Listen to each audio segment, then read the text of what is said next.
प्रभु का धन्यवाद, प्रभु के नाम को महिमा मिले।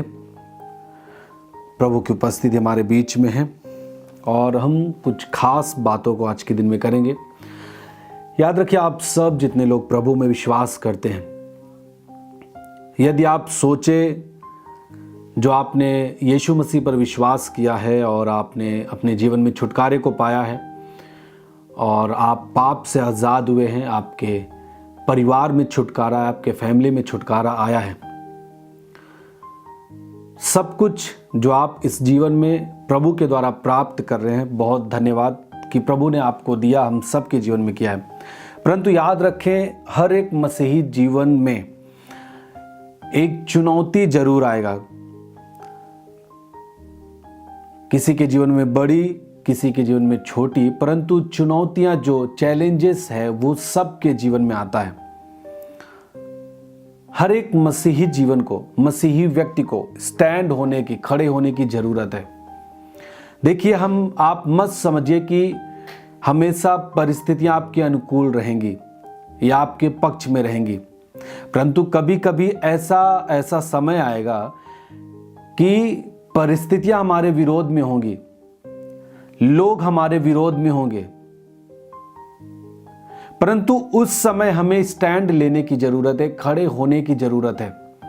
यदि आपने उस समय अपने आप को स्टैंड किया, खड़ा किया, तो फिर उसका जो प्रतिफल होगा वो बहुत बड़ा होगा। और यदि आप उस समय स्टैंड ना लिए, आप छोड़ दिए, आप खड़े ना रहे प्रभु के साथ, प्रभु के फेवर में, प्रभु के लिए, प्रभु के पक्ष में, यदि आप खड़े ना रहे उस समय, तो आपका जीवन नाश हो सकता है। परमेश्वर बहुत कुछ हमारे जीवनों में करना चाहता है।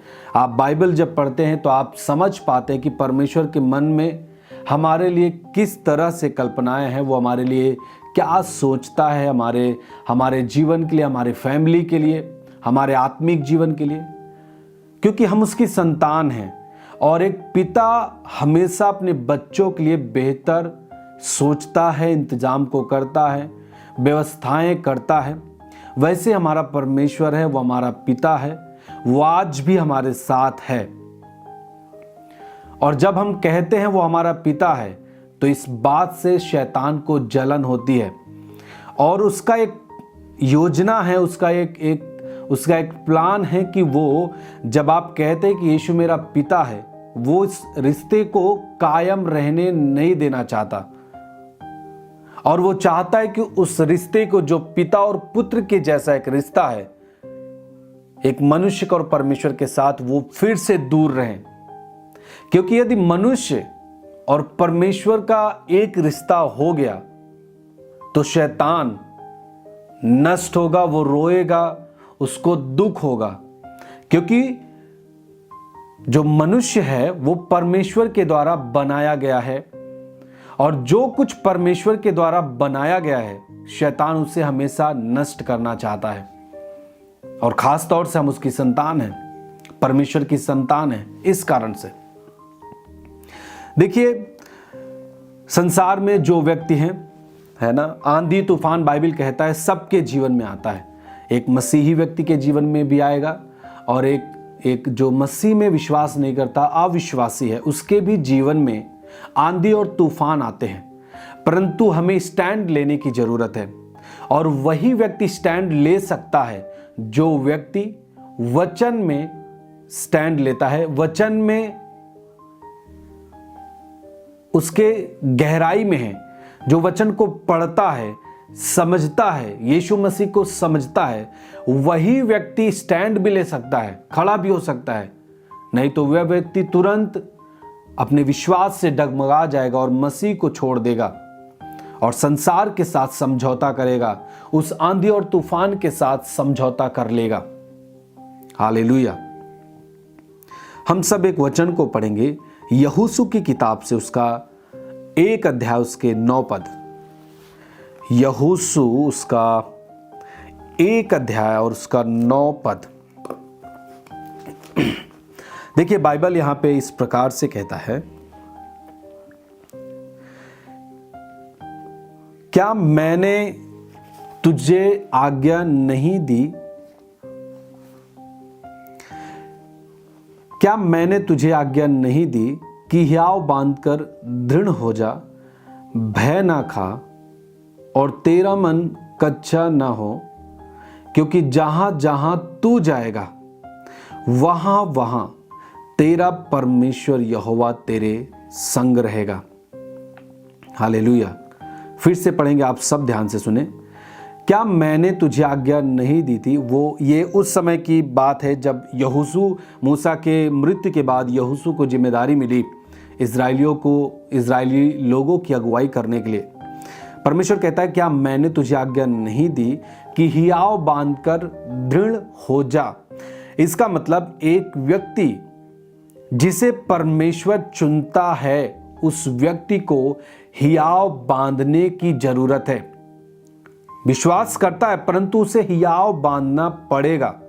यदि वो हियाव नहीं बांधेगा वो व्यक्ति फिसल सकता है, और बाइबल कहता है उसे दृढ़ होने के लिए प्रभु ने कहा, बोला हियाव बांधकर दृढ़ हो जा, भय ना खा। इसका मतलब एक समय आएगा कि परिस्थितियां ऐसी होंगी कि वो हमें भय में ले जाने के लिए होंगी।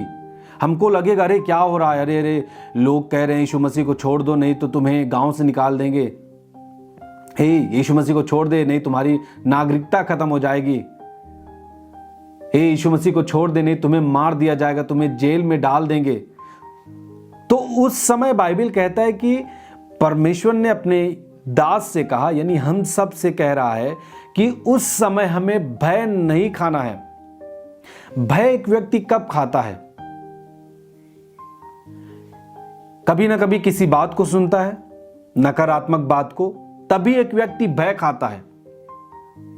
इसका मतलब हमें जो व्यक्ति नकारात्मक बात को कह रहा है, या फिर एक सुनी बात हो गई, मतलब कोई बोल दिया कि ये भाई गांव के लोग कह रहे हैं कि तू यीशु को छोड़ दे नहीं तो तुझे गांव से निकाल देंगे, तो हम, और वो आदमी किस विचार से कह रहा है, बात हुई है या फिर नहीं हुई है, परंतु वो भय देने के लिए कह रहा है, तो हमें उसकी बातों को ध्यान नहीं देना है, क्योंकि हमें ये अंदर दृढ़ होना है, हियाव बांधना है कि प्रभु ने कहा है कि भय ना खा।